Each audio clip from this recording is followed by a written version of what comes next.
Hey, and thanks for opening the video. I appreciate the opportunity to talk to you personally about what this training is so that you're not having to read through all the text and all the things that come in the email. I'll keep it brief and just wanted to introduce myself. If we haven't met yet, I'm Sam, and I spent years working in leadership at IOP and PHP levels of care. I'm a trained interventionist, and now I'm in private practice where I focus really heavily on supporting clinicians, both from the personal aspect and the professional aspect. So, the training that I'm here to talk to you about today is a training that was born out of, truthfully, my frustrations as a clinical director and how much I was still feeling like I was in the weeds of doing direct care in order to support my team and the clients and families effectively.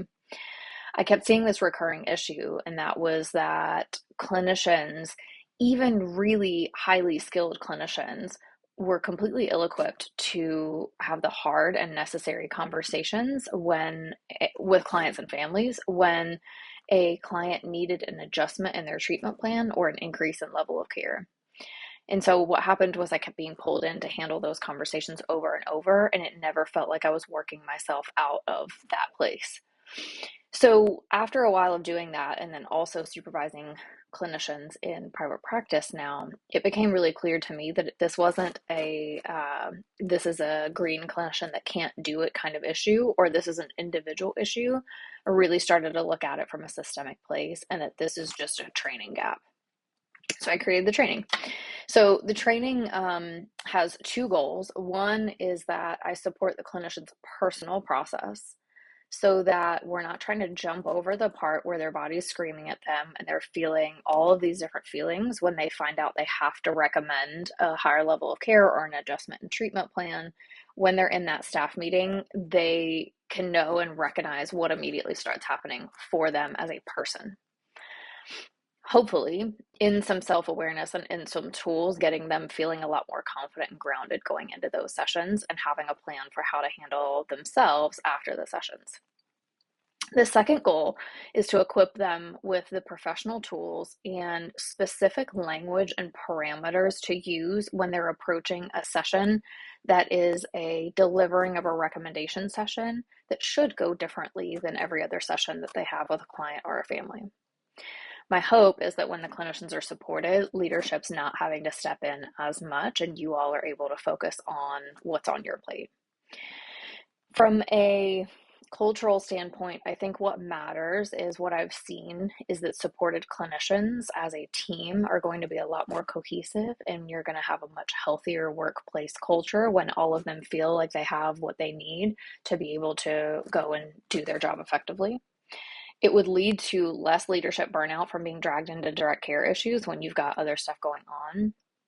My hope that it would result in higher job satisfaction for clinicians as well when they're starting to see client follow through and they're leaving those trainings really clear on what my desire is versus my clinical duty.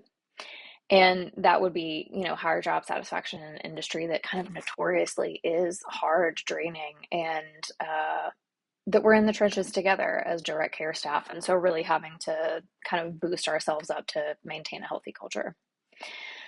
Also, my hope obviously would be that there's better follow through on treatment recommendations from clients and families so that we're not losing any client as a result of one poorly handled session. So this would apply for clinicians who are all the way from private practice up to residential care. Because of the nature of the training, it's going to talk a lot about making adjustments, not just, hey, I'm sending you to residential. It's not just for those levels of care. It's for any adjustment that needs to be made to a treatment plan that might be uncomfortable for the clinician or uncomfortable for the client to receive. And what I've found in doing this training is I've had some folks who have been willing to involve their non-clinical staff or their non-licensed staff, so people who are maybe in admissions or business development, and that has had a tremendous impact on the unified approach that clients and families are receiving from a team from the very first phone call all the way through discharge. And so it's been really neat to be able to support those folks as well, knowing that they're getting the phone calls when people are needing help, and they sometimes are having to have parts of those conversations as well. So what you'll get In the email, you're going to have a personalized pitch deck for your treatment community, and it goes over the model that I teach from, what the expected outcomes of the training are, why you should trust me to be the one to teach it to your team and preserve your culture while just teaching them a skill. And it'll go over the different cost options and the tiers of what you can include or exclude from the training, depending on what your budget is and what your team is needing at the time.